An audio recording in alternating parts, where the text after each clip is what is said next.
Hi, I'm Arnie Gunderson from Fairewinds. I've been thinking a lot lately about what happened in the first day of the nuclear accident at Fukushima. And I think I've come up with some interesting information that I wanted to share with you. The facility at Fukushima was one of the largest nuclear reactors in the world. And I'm sure you've seen the videos of it when it was functioning, and it's truly an impressive facility. Well, everyone has also seen the pictures of the facility after the explosions. And in that period of a couple days, it went from a several billion-dollar asset to a hundreds of billion-dollar liability. And I believe it's the single biggest industrial accident in the history of the world.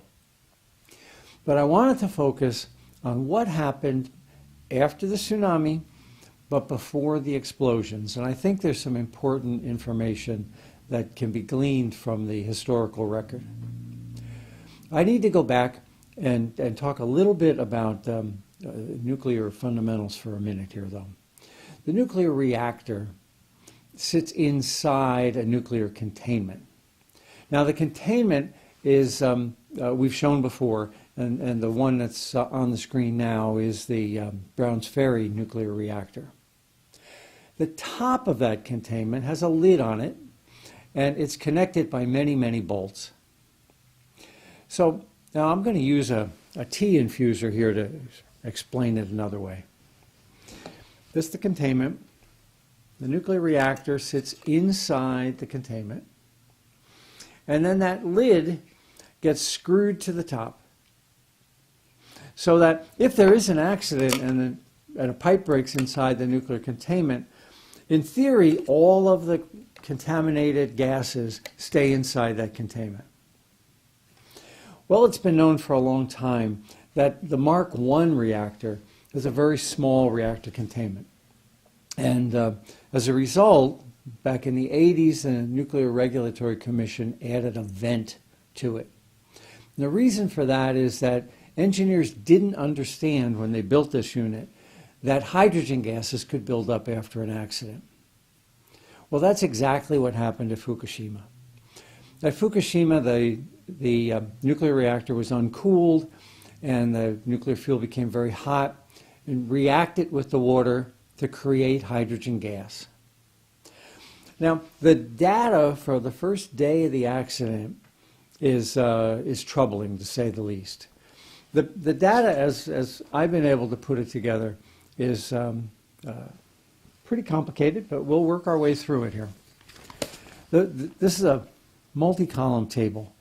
The first column is the time and the day, but what I'm interested in is the fourth column over. And that table is in pascals, which is a measure of pressure. I'm going to convert those to pounds per square inch, which most of us are much more comfortable talking about. At the bottom of the table is right before the accident, and the pressure was atmospheric.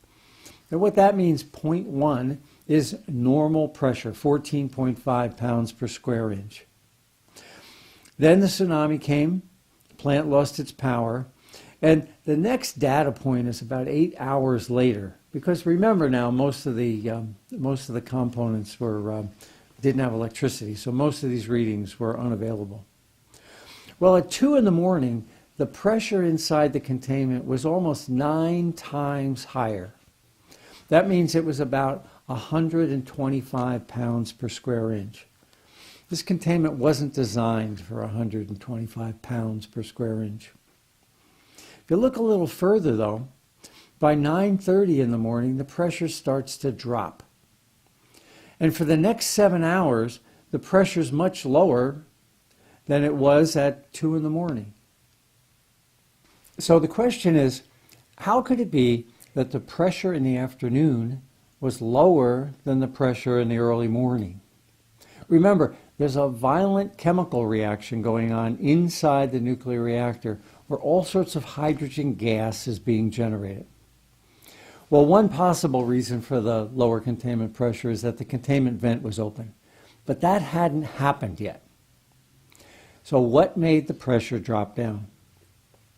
One possibility, I believe to be the case, is something that happened 40 years ago at a plant called the Brunswick plant in North Carolina. Now, the nuclear industry in the U.S., the IAEA, the Japanese are all aware of this, but they're all ignoring this test and pretending that it didn't happen. What happened 40 years ago was this.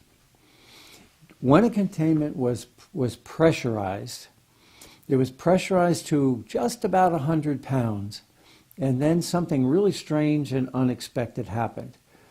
The top, the head of the containment, began to lift off of the bottom of the containment. Getting back to my mug here, what happened was that the bolts that hold the top to the bottom began to stretch. And the top lifted and allowed the gases to slide out. That held the pressure in here at 100 pounds, even though gases were being pumped in. Now, this was not an accident. This was pressurized with normal air. It was a test. But the containment at Brunswick began to leak at around 100 pounds per square inch. Let's look at that table again from Fukushima.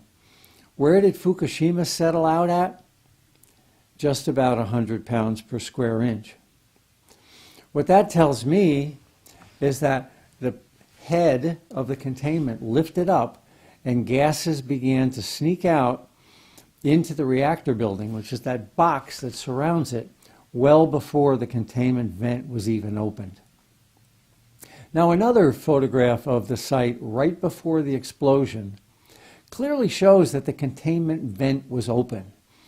You'll see the stack on the right of this picture, and it has steam coming out the top, smoke coming out the top. What that is highly radioactive gases and water vapor, and it's creating that steam. So we know that right before the explosion, the containment vent was working. Now, the Japanese are saying, well, the containment vent was working, but the pipes were somehow or other leaking hydrogen into the plant as well, and that's what caused the explosion. To my way of thinking, the data doesn't support the interpretation of the nuclear industry and the Japanese. What the data does support is the Brunswick test from 40 years ago.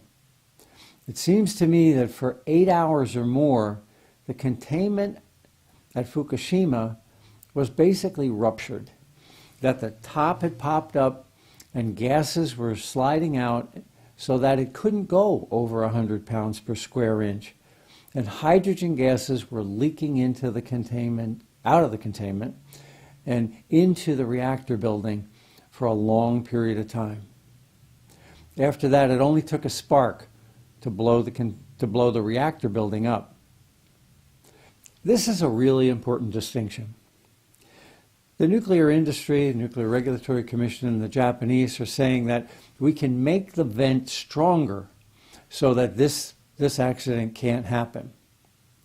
But if the nuclear head is lifting up, the vent is irrelevant. The containment on the Mark I design has a design flaw that the containment vent can't solve. Whether or not the nuclear reactor containment at Fukushima maintained its integrity is a critical question to the operating fleet of BWR reactors throughout the world. I'll be working on some more information over the next week, and we'll have another video up shortly. Thank you very much. I'll keep you informed.